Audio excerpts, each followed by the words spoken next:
Here's part two of our conversation with flamenco guitarist Jesse Cook. I'm John Beaudin from Rock History Canada. I'm ready. Ever been starstruck by anybody? Yes, lots of times.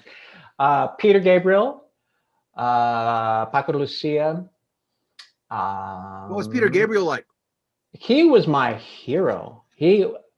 Growing up, he was my total hero because as a producer, he was the guy, right? And that's a big part of what I always have done is produce and, make world music. And somehow my wife and my managers managed to hook me up where I was going to meet him backstage at some, thing that was going on. And to meet your hero is complicated, right? You're so excited. And at that point I don't know how old I was, 40 or something, you know what I mean? Like I was a man, I had a good career. So someone for Virgin Records sort of takes me up and then Mr. Gabriel is Mr. Cook, one of our artists. And I'm there going, oh my God, Mr. Gabriel, I'm such a huge fan. And when you did that Rhythm of the Heat and you brought the National Canadian Dance Company up to your studio in Bath, England, it was just the most amazing thing I've ever heard. And Peter's kind of looking away and, as you can see, he's scoping for chicks, you know what I mean? And he's going, oh yeah, that's great. Yeah, thanks. And I was like, oh, my hero, I'm boring my hero. And he's scoping the room, and you sort of go, well, that's the way it is. Anybody else? Oh my God. I'm drawing a blank. Even as I was telling that story, I was thinking. What about the Junos when you went to the Junos and stuff like that? Oh yeah. No, the Junos. My favorite is actually not me. It's my wife. We're standing ready to go on. She and I met at the Junos, my wife and I performed one year on the Junos and they had just hired some dancers to dance with as we're playing the music, some flamenco dancers from a local company that I didn't know. And so anyway, we're in, behind the Junos, they have these little taped off areas on the floor. You stand here, and then on another one, you're the show after, you stand here, and everybody's ready to go on so that the timing is perfect. And my wife is standing there, and there's this guy sort of wearing jeans and kind of dressed down beside her. And she thought that he was, crew, that he was working on the show. And so she turns to him, she's trying to be friendly, and she goes, so I guess this is a long day for you guys, huh? And he goes, yeah, I guess.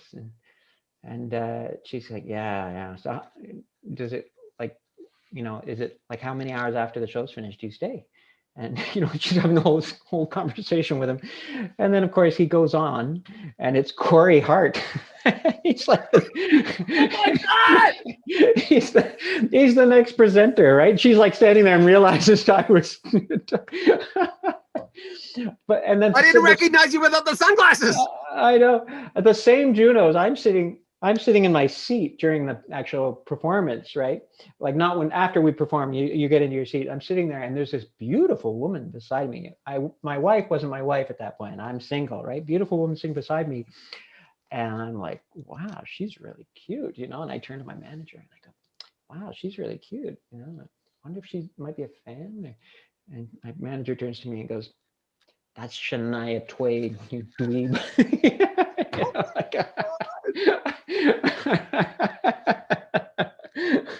Best story ever. Oh my God. I know. I'm such a loser. You're pulling rabbits out of hats today, my friend. Oh my God. It was so bad. No quit. That was good. Oh my God. The other songs that are coming, they're I know you can't tell me, and I don't expect you, but some of them are vocals or all of them are vocals? No, I think that was my vocal for the year. I think the rest are going to be instrumental. Some of them have already come out. Actually, I did a song that one actually was made later, but came out right around Christmas, a cover of Emmanuel. I did a song called Tormenta that I released just a couple of days ago. And I was playing percussion on the front face of my guitar. I just sort of thought, again, it's just me. I can't call my drummer. I'll just play the drums myself right on the guitar, and I'm banging away, having a great old time. I'm going, yeah, you can make this sound pretty good, give it a little EQ and make it sound like giant drums. And then I finish and I look, and there's this giant crack down the back of my guitar. So anyway, I re-released that one, and I released it, printed it, uploaded it. And there we go. So there's going to be, I don't know. I mean, I'm right at the beginning of this journey. I think I'd like to I'm doing a bunch myself, but I'd like to start trying to reach out to people and seeing if they want to collaborate at great distance and film themselves. And When the world sings together, that's it. oh yeah, How long did that take? that was remarkably fast. It was crazy to me because I had actually, that was a song I had worked on without the vocals. It was just a tune I was working on. Yeah. And then I thought, well, it'd be nice to have that be a song, right? And I worked up a little vocal line for it, kind of rearranged it. And then I thought, I wonder who I could get to sing it.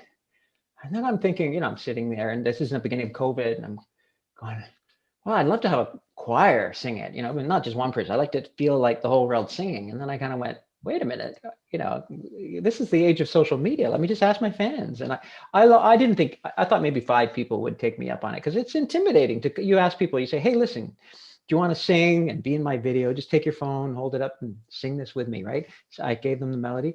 And I thought most people are going to be terrified to do that. Most people, the last thing they want to do is ever, public speaking or singing on a stage. They don't even want to do it, but they're too terrified to make that step, right? But in fact, I remember I posted it on Facebook, went away for the weekend, went up north. I come back Monday and my inbox is just like exploding. And I'm downloading these videos, and they're like people in China and Greece and Russia and South Africa and Chile. And I'm just like amazed. And they're all like, standing there with their phone, and you can see in the background, there's mountains or cities or whatever. And they're all singing this song with me. And I got chills. Like every day I would open a new video, get chills. But then of course I discovered as I was doing it, I realized I didn't give them a click, or, I didn't say this is in C, or, set your metronome to whatever. I just thought they'd sing along with me, but I guess to play it, they would have to use their phone, and to record themselves, they use their phone. So they can't sing along with me. So I ended up with a lot of recordings were in totally other keys and totally other times. So I'm trying to push the time, squeeze their time so that they match up, so everybody lines up together. And surprisingly, a number of people, most of them seem to actually sing relatively in key. And that's the other thing, is when you have, like hundreds of voices, it actually, all of those slightly out of tune voices create this sense of like the whole world is singing with you. And it was so fun. And I think it was Friday I sent it off, and the next Friday I posted it. We'll have more from Jesse Cook coming up next week. Make sure you comment on our videos, subscribe to our channel, and share our videos. I'm John Beaudin from Rock History Canada.